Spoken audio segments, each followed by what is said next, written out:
ସମସ୍ତେ ଲଗେଇଛୁ ତୋ ଚୁଟି ଗହରା ଦେଖାଯାଉଛି, ତୋ ଚୁଟି ଗହରା ଦେଖାଯାଉଛି, ତୁ ବି ତେଲ ଲଗେଇନୁ।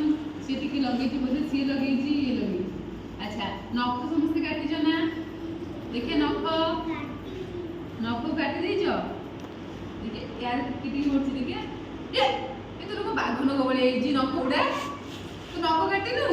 ନଖରେ ବି ମେଞ୍ଚେ ମେଞ୍ଚେ ମଳି ବସିଛି। ଦେଖେ ତୋ ନଖ କାଟିଛୁ, ତଥାପି ଟିକେ ଟିକେ ବଢିକି ମଳି ଟିକେ ବସିଛି। ଆଚ୍ଛା, ଗୋଡ଼ ହାତରେ ବି ଶୀତଋତୁ ଆସିଲାଣି, ଫାଟିବ, ତେଲ ସବୁବେଳେ ଲଗାଉଥିବ, ପରିଷ୍କାର ପରିଚ୍ଛନ୍ନ ସମସ୍ତେ ରହୁଥିବ। ଆଜି ଆମେ ଗୋଟେ ଗପ ଶୁଣିବା। କ'ଣ ଶୁଣିବା?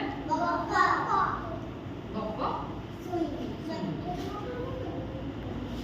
ଆଚ୍ଛା ପିଲାମାନେ, ଜାଣିଛ ନା ଆମେ ଯଦି ପରିଷ୍କାର ପରିଚ୍ଛନ୍ନ ନ ରହିବା ଆମକୁ ଅନେକ ପ୍ରକାର ରୋଗ ହେବ।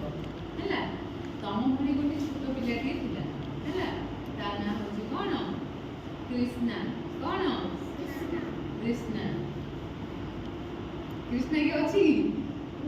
ହଁ, ଆଉ ଗୋଟେ ନାଁ ତ ତମ ଭଳି ଆଉ ଗୋଟେ ଛୋଟ ପିଲାଟେ ଥିଲା, ତା ନାଁ ହେଉଛି ରାମ। ରାମ କିଏ ଅଛନ୍ତି? ରାମ। ସିଏ ମଧ୍ୟ ଅନ୍ୟ ଗୋଟେ ସ୍କୁଲରେ ପାଠ ପଢେ। କୋଉ କ୍ଲାସରେ? ନା, ଆମର ଅଙ୍ଗନବାଡ଼ି। କୋଉଠି ପଢେ? ଅଙ୍ଗନବାଡ଼ିରେ ପଢେ। ସିଏ କ'ଣ କରେ ନା, କେତେବେଳେ ବି ସେ ପରିଷ୍କାର ପରିଚ୍ଛନ୍ନ ହୁଏ ନାହିଁ। କ'ଣ କରେ? ତଳେ ଯୋଉଠି ପଡ଼ିଥିବ ଖାଦ୍ୟ ତଳୁ ଉଠେଇ ଖାଇଦେବ। ହେଲା, ନଖ ବଢ଼େଇଥିବ, ତାକୁ ପାଟିରେ ପୁରଉଥିବ। ହେଲା, ଆଉ କ'ଣ କରେ? ଯେତେବେଳେ ଆସିବ ଝାଡ଼ା ଯିବ, ଭଲକି ଶୌଚ ହବନି, ନେସି ନୁସାରିବ। ଆଉ କ'ଣ କରେ? ଚୁଟିରେ କେବେ ତେଲ ସେ ମାରେନି। ଆଉ ସବୁବେଳେ ସେ ବାଲି, ଗୋବର, କାଦୁଅ ଏସବୁରେ ଖେଳେ। ଆଉ ପାଟିରେ ଆଙ୍ଗୁଳି ପୁରେଇକି ନଖ ଖାଇଦିଏ। ଏମିତି ସବୁ ବିଭିନ୍ନ ପ୍ରକାର କାମ କରେ, ଯୋଉଟାକି ପରିଷ୍କାର ନୁହଁ, ଅପରିଷ୍କାର କାର୍ଯ୍ୟ ଗୁଡ଼ା ସବୁ କରେ। ଥରେ କ'ଣ ହେଇଛି ନା, ଏମିତି ଅପରିଷ୍କାର ହେବା ଫଳରେ ତାକୁ ରୋଗ ହେଲା। କ'ଣ ହେଲା? ଜ୍ୱର ହେଲା, ଝାଡ଼ା ହେଲା, ବାନ୍ତି ହେଲା। ତାପରେ ସେ ତାକୁ ନେଇକି ତା ବାପା ମା ଚିନ୍ତିତ ହୋଇପଡ଼ିଲେ। କାହା ପାଇଁ?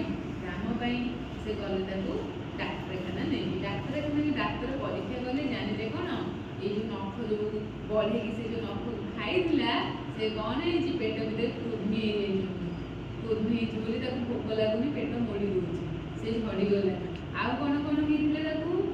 ତା ଚୁଟିରେ ରୁପି ହେଉଥିଲା, ତା ଦେହ ଗୁଡ଼ା ଏମିତି ପୁରା ରାମ୍ପିରେ ଗାର ପଡ଼ିଯାଇକି କୁଣ୍ଡେଇ ହେଇକି କାଛୁ କୁଣ୍ଡିଆ ହେଲା। ହେଲା, ଏସବୁ ଜିନିଷ ହେଇଛି। ସେ ବହୁତ ଅସ୍ତବ୍ୟସ୍ତ ହୋଇପଡ଼ୁଛି। ତେଣୁ ତାର ପରୀକ୍ଷା ନିରୀକ୍ଷା କରିକି ଜାଣିଲେ, ସେ ଯେଉଁ ତଳୁ ଉଠିକି ଖାଦ୍ୟ ଖାଇଦେଉଛି, ନଖ ବଢ଼ଉଛି, ନଖକୁ ଖାଉଛି, ତାପରେ ତେଲ ଦେହରେ ମାରୁନି। ହେଲା, ଦାନ୍ତ ଠିକରେ ଘଷୁନି, ବାଲି ଧୂଳିରେ ଗଡ଼ିକି ଖେଳୁଛି, ଦେହ ସାରା କାଛୁ କୁଣ୍ଡିଆ ହେଇଛି, ମୁଣ୍ଡରେ ରୁପି ହେଇଯାଇଛି ତାର। ଆଉ କ'ଣ ହେଇଛି ନା, ପେଟରେ ରୋଗ ବେଶୀ ହେଇଛି। ତେଣୁ ସିଏ ତାକୁ ଡାକ୍ତର ବସିଲେ, ତାକୁ ବୁଝେଇଲେ, କହିଲେ ପୁଅ, ତୁ ଏଇସବୁ ଅପରିଷ୍କାର କାମ କରୁଛୁ ବୋଲି ତତେ ଏଇସବୁ ରୋଗ ହେଇଛି। ମୁଁ ତତେ ମେଡ଼ିସିନ ଦେଉଛି, ତୁ ଖାଇବୁ, ଧୀରେ ଧୀରେ ଭଲ ହେଇଯିବୁ। କିନ୍ତୁ ଭଲ ହେଲା ପରେ କ'ଣ କରିବ ନା, ପ୍ରତ୍ୟେକ ଦିନ ସକାଳୁ ଉଠିକି ମୁହଁ ଧୋଇବ। ଆଉ କ'ଣ କରିବ? ଦାନ୍ତ ଘଷିବ, ନଖ କାଟିବ, ଦେହ ହାତରେ ତେଲ ମାରିବ, ତାପରେ ଗାଧେଇବ। ଗାଧେଇ ସାରିଲା ପରେ ମୁଣ୍ଡରେ ତେଲ ମାରିବ, ମୁଣ୍ଡକୁ ଭଲ କରି କୁଣ୍ଡେଇବ, ସଫା ପରିଷ୍କାର ପରିଚ୍ଛନ୍ନ ପୋଷାକ ପିନ୍ଧିବ। ବୁଝିପାରିଲ? ପୋଷାକ ପିନ୍ଧିବ। ଝିଅମାନେ ପାଉଡର ଫାଉଡର ଟିକେ ମାରିବ, ଟିକିଲି ଫିକିଲି ଟିକେ ମାରିକି ସଜ ହବ। ହେଲା, ଲିପଷ୍ଟିକ୍ ଗୁଡ଼ା ବେଶୀ ମାରିବନି, ପାଟି ଭିତରୁ ଗଲେ ସେଗୁଡ଼ା କ୍ଷତି। ହେଲା, ମୁଣ୍ଡରେ ଗୋଟେ କ୍ଲିପ୍ ମାରିବ। ପୁଅମାନେ ଟିକେ ପାଉଡର ଫାଉଡର ମାରିଦେଇକି ଟିକେ ଫ୍ରେଶ୍ ହେଇଯିବ। ତମକୁ ଯେମିତି ମାନେ ଆଉ ରୋଗ ଆସିବନି ତମ ପାଖକୁ। ତମେ ପରିଷ୍କାର ପରିଚ୍ଛନ୍ନ ହେଲେ ରୋଗ ଆସିବନି। ତମ ପେଟକୁ କୃମି ହେବନି। ଝାଡ଼ା ଗଲାବେଳେ କ'ଣ କରିବ? ଚପଲ ମାରିକି ଝାଡ଼ା ଯିବ। ଆଉ କ'ଣ କରିବ? ଖାଇଲା ପୂର୍ବରୁ ହାତ ଧୋଇବ, ଖାଇଲା ପରେ ହାତ ଧୋଇବ।